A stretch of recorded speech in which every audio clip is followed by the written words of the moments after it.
Sagittarius, welcome to a July 2019 relationship reading called Where Did Our Love Go? And so anyway, I came up with this spread yesterday and I started posting videos with this. This is a relationship reading to kind of like examine the relationship. Pretty similar to most of my other spreads, but mixing it up a little bit. I will tell you each position as I get to them.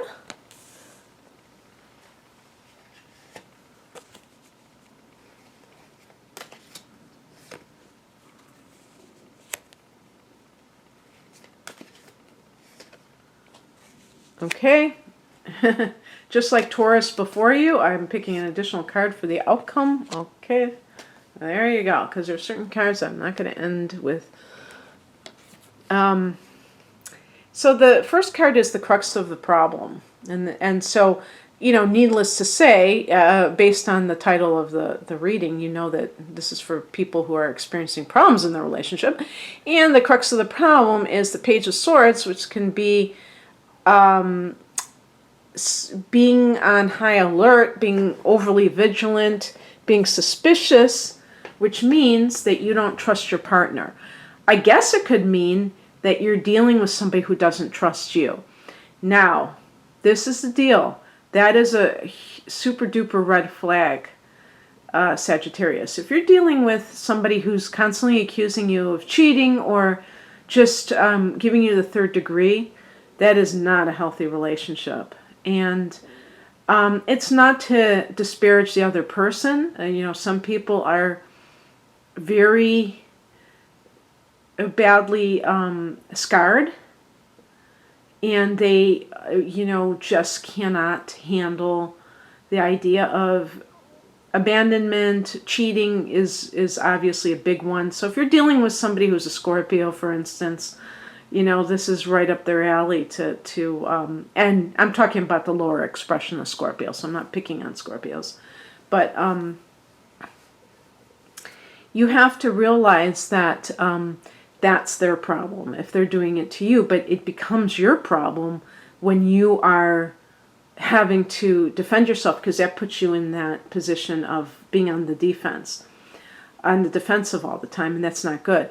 If this is you suspecting somebody is cheating, well, it is what it is. I'm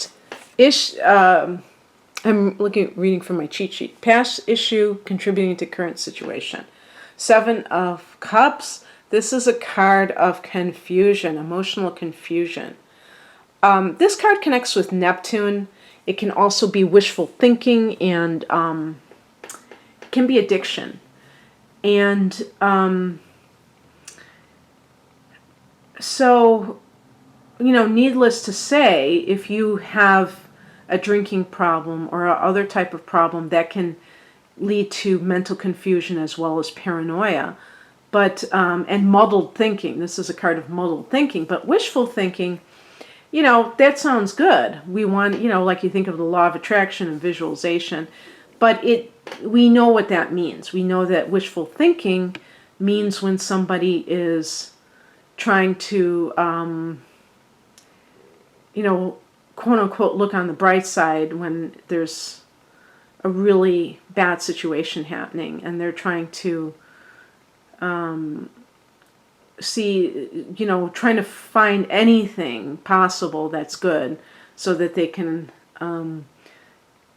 justify staying in that relationship. Well, that's not really a good policy, because you don't want to lie to yourself, okay? And if you have been noticing the other party lying, I think it's safe to say I haven't looked at my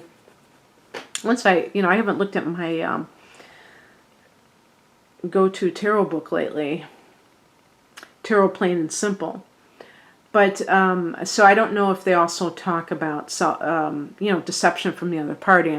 I'm sure that they do, because if it's connected to Neptune, that would be right up Neptune's alley, is to deceive in general. But you may be noticing holes in that person's story, and things are just not adding up lately. And you have to, it's your job to be aware of this. And you may be on the case. You may be like, you may have Venus in Scorpio. And so this is, or Mercury in Scorpio. So you are like, okay, you know, playing the detective, you know. And the higher message, or I call it here the spiritual insight, is the Ace of Swords. And this is a card of cutting through the crap. And it's funny, in this Morgan Greer deck, they just show like clear water, but you know, it should be like a swamp, you know, or something. You know, getting to the clarity, gaining clarity, mental clarity about the situation. And sometimes it's simply admitting something to yourself. However, it may be that there is a turn of events that makes it crystal clear of what's going on. And then you don't have to kind of play the spy anymore. You'll know that you were right. You'll be vindicated, because it's possible that you've already kind of like caught this person in lies, and they have, you know, turned it around on you and said, you know, you're crazy, you know, the whole gaslighting thing. So the spiritual insight is that what you should be going towards is represented by clarity of thought. And then you'll be able to begin again in your life. You know, you may be caught up in one of those terrible patterns that sometimes people get involved in, where you are playing detective and somebody else keeps gaslighting you. Okay, and they keep calling you crazy, you're paranoid, you're insecure, and you know, putting it on you that you're the one. So just be careful that you don't, if you feel that you are in that position, you should know that it isn't a healthy one, and you need to do something about it. And it's going to require your effort, not waiting for somebody else to have a come to Jesus moment and change their tactics. Advice is represented by the Strength card. Well, obviously, hang in there, but also, you know, cultivate self-love. I think it's an internal kind of a thing where, you know, chances are, if you have found yourself in this situation, there probably is something within you that, you know, was attracted to this person who may have always, in one way or the other, shown themselves to be either, I don't know, untrustworthy, sketchy, you know, commitment phobic, and you didn't want to see it, and now you're kind of like, it's coming, you know, back to you, and you can't help but see it. And perhaps in the beginning you were just having fun, and you didn't think that you would get caught up in it this much. And of course, if you're married to this person or you are living with them, this is going to be, you know, a really big deal. Actually, these readings are probably geared more towards people who are in very serious relationships, sometimes long-term relationships. And with the Strength card, it's about doing things that strengthen you. I'm going to tell you this, one of the very best things you can do, even I think with a cheating person, although I'm not sure if this is what this woman who wrote this book, Codependent No More, Melody Beattie, I don't know if she was talking also about cheaters, but I'm sure a lot of you are familiar with this book. And this book is really for people who are dealing with people who have addictions. And of course, I did get the Seven of Cups, so there you could be dealing with that as well. But also, I remember reading that book one time, and I've read it many times. I haven't read it in many years. I would like to read it again if I can dig it out. But I remember one time thinking that it was like there was something magical about it. And this was before I knew about the law of attraction. And I do believe she was talking about this, even though she didn't use that phrase. Based on her attitudes and based on what worked for her when she was in that situation herself, dealing with somebody with a very serious addiction. And she herself came from that experience. So, but she also had to deal with it. And,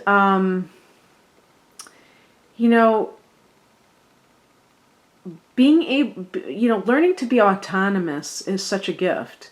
But it can be so hard when your emotions are engaged because you get caught up in somebody else's stuff, whether it's their addiction or their inability to stay faithful to you.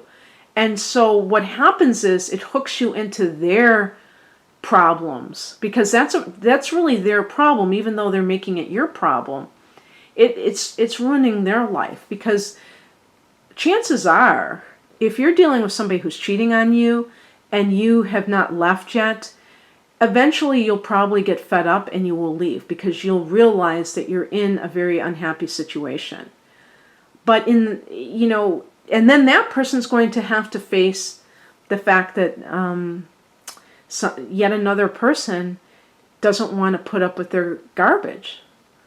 And so you're going to be in the position of strength when you do such a thing. They're not in a position of strength.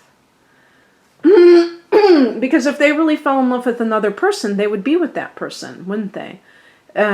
Sometimes people who do these kinds of things, it is to get a reaction. They do have very low self-esteem. And it could be a narcissist trying to get people to, feel like, oh, wow, why are you doing this? Generating drama and feeling like, oh, wow, this person really wants me, but I'm going to be elusive and I'm not going to give them what they want. And that's going to make them want it even more so. But when you disengage from that person, all of a sudden all bets are off and the energy totally changes. It just isn't that easy to do.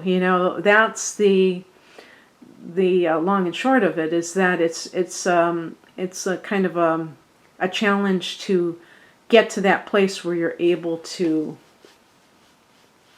feel comfortable doing that because it takes guts to make those radical changes. So cultivate that strength by not feeding into that other person's drama, even if it's a covert drama. So if you really suspect that somebody is cheating, you don't need to catch them in the act. You don't need to have receipts, to prove what they've done. You can choose to leave because you may never get that. And, some people actually hire, private eyes because they need it in court. And I suppose that might be something that has to be done. Maybe the Page of Swords is you hiring a private investigator. But regardless, you don't have to immerse yourself in this anymore. You can start to make your own plans. And that will, I think, make you feel more self-empowered. What to expect as a reaction? Now, this could be coming from the other person. If you're dealing with somebody who has those narcissistic tendencies or borderline personality tendencies, they may come back and be like the Knight of Cups, the knight in shining armor. They may have even come at you initially like this. And they kind of I hate to say the word suckered you into a relationship, but they may have like been Prince Charming to you, and you thought that they were going to be that. Actually, to me, that's one of the reddest of flags, is Prince Charming, because, you know, people have all kinds of emotions. They're not always perfect in their reactions. So if somebody is always trying to present themselves in the best light, yeah, early on in the relationship, I guess we do that. But eventually we show, I mean, it shouldn't be about somebody putting on an act. And if you feel like somebody was doing that, then chances are you were dealing with a really dishonest person. And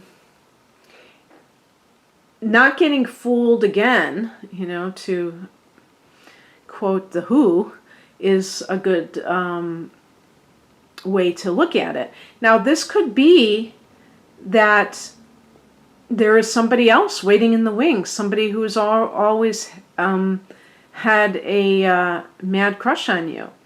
And Sag, some of you may be commitment phobic yourself, and you may tend to attract commitment phobic people. So also look at your own past. If you have a tendency to attract a person who is, you know, untrustworthy, very commitment phobic, that may be a reflection of your inner self and how you really feel inside, that you really do have a bit of you know, torn feelings about ambivalence, was what I was going to say, about whether or not you want that committed relationship. So, you know, definitely look into your own psyche. The outcome, this is why I picked an additional card, the Eight of Swords. I think this is kind of like a cautionary tale, that if you allow things to keep going as they are, you're going to feel oppressed, you're going to feel trapped. And really, it's coming from your own negative self-talk.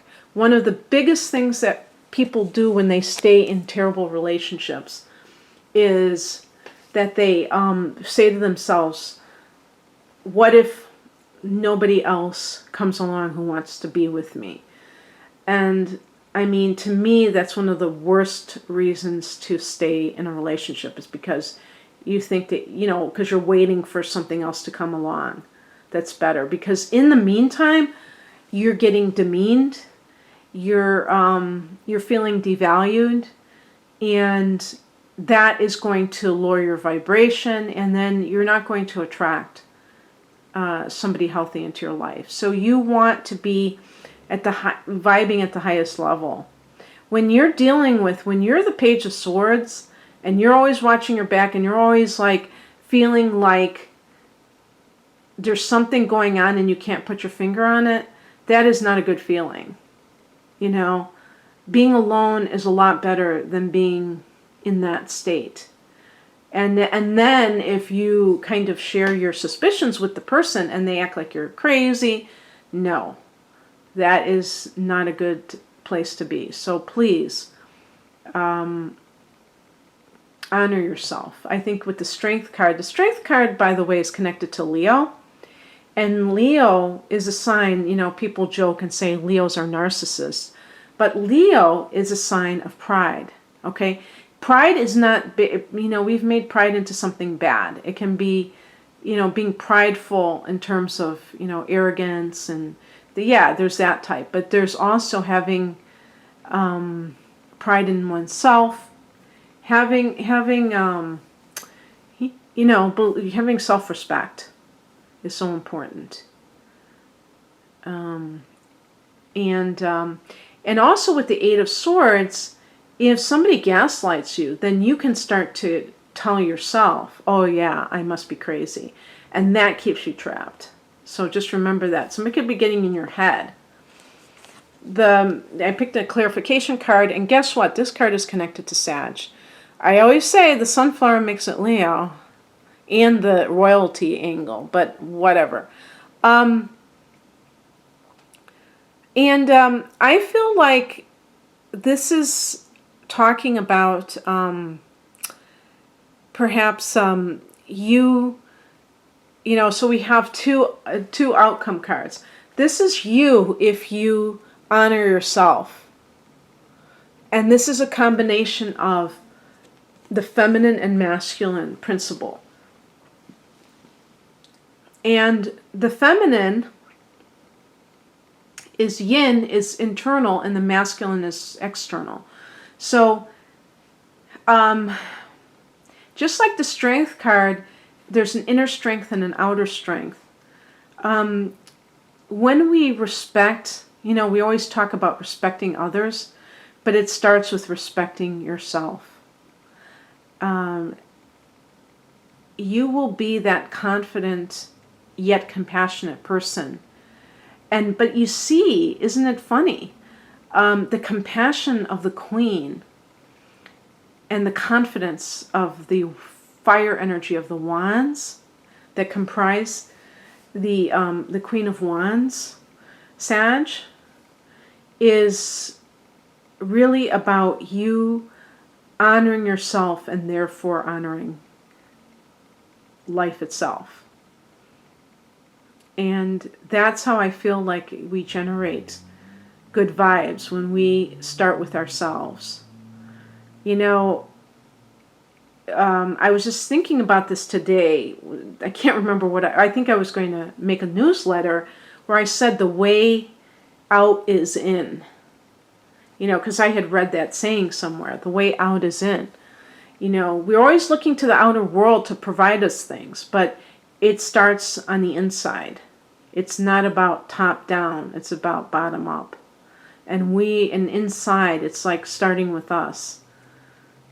Our self-esteem, you know, how we view the world that we are currently living through, it starts with us. So that's what I have for you, Sag. I hope that you enjoyed this. And if you'd like a personal love reading or any other type of reading, please check me out at rainamoonastrology.com. The link is below. Take care. Bye.